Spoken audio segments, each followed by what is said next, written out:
Let's move on then to some just basic news around the actual invasion and one of the preeminent goals for a lot of the Israeli public, which is the return of the hostages. Let's go and put this up there on the screen. The IDF said yesterday that a female Israeli soldier who had been kidnapped by Hamas was, quote, released during IDF ground operations. The IDF is saying that the soldier was medically checked, is doing well, and has met with their family. The details of this are a little weird, actually, because it appears that she was not being held in a tunnel. She was being held in an area very close to where some of the Israeli military operations were, didn't have a lot of military guard around her. And this isn't just an Israeli hostage. This is an IDF soldier who was taken captive by Hamas. So I don't know, maybe it was a screw up or something like that by Hamas. Clearly they had some intelligence to that effect. They went in and they rescued her. It came at the same time of the release of a new video of some of these hostages.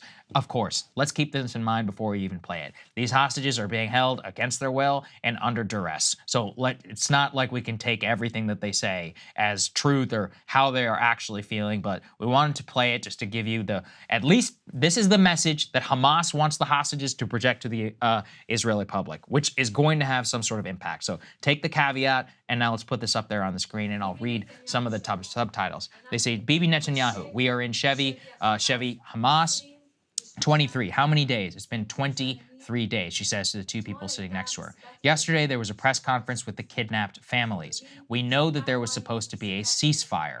You were supposed to free us all. You had to free us all. And instead, we are driving in your political, security, military, and political chaos. And there's nods there from some of the people who are next to her. Because of the mess that, quote, you made on the 7th of October. Because there was no army there. No one came, no one listened to us. And we, innocent citizens, citizens who pay taxes to the state of Israel,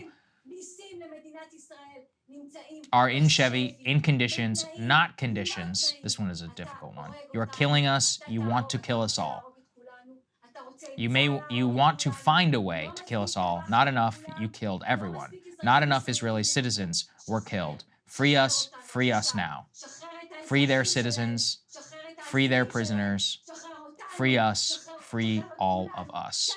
And give us to return to our families. Now.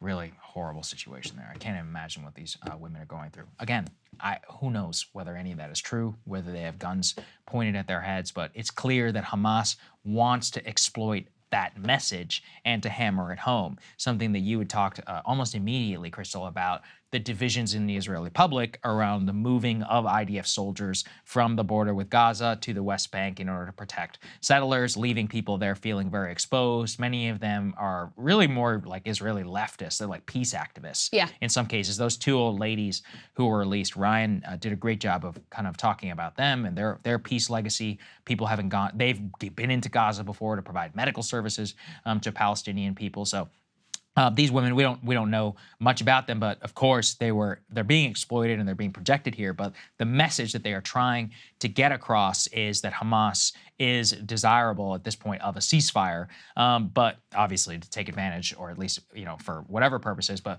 it also gets to the difficulty of the hostage situation and what they are then demanding. It seems that they are saying we want the release of all of our prisoners in exchange. Now, the details of any sort of hostage swap and all of that are very, they're nebulous in some cases. Like sometimes they're saying, well, we want the release of all Hamas people who were taken on October 7th, or actually we want all Palestinian prisoners who are being held by Israel, or in some cases have been held now for decades in an Israeli prison. And then all of this is, of course, being negotiated in Qatar, where the reports indicate that the head of the Israeli Mossad actually just traveled to, may not have met with Hamas directly, but is meeting with other representatives where Hamas has representation there as well. A group of the family members of Israelis who are being held hostage released that their position is they support a swap of all prisoners for all prisoners, or all hostages for all hostages.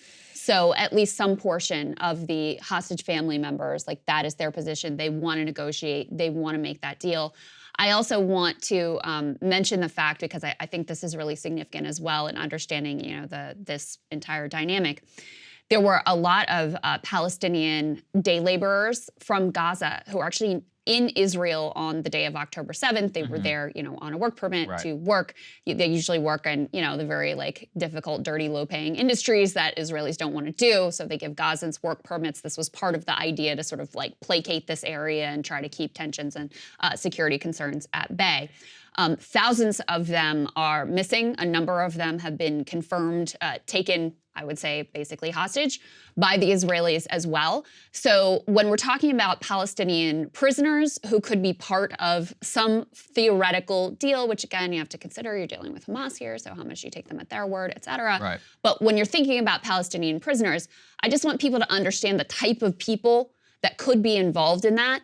Some of them are undoubtedly, hardened Hamas terrorists, no doubt about it. But some of them are also just regular Palestinian day laborers who are being held now in indefinite detention in this very sort of Guantanamo Bay type system that Israel has set up exactly for, this type of situation. So that's sort of the bigger picture of the potential swap that is being discussed here. Yeah, that's right.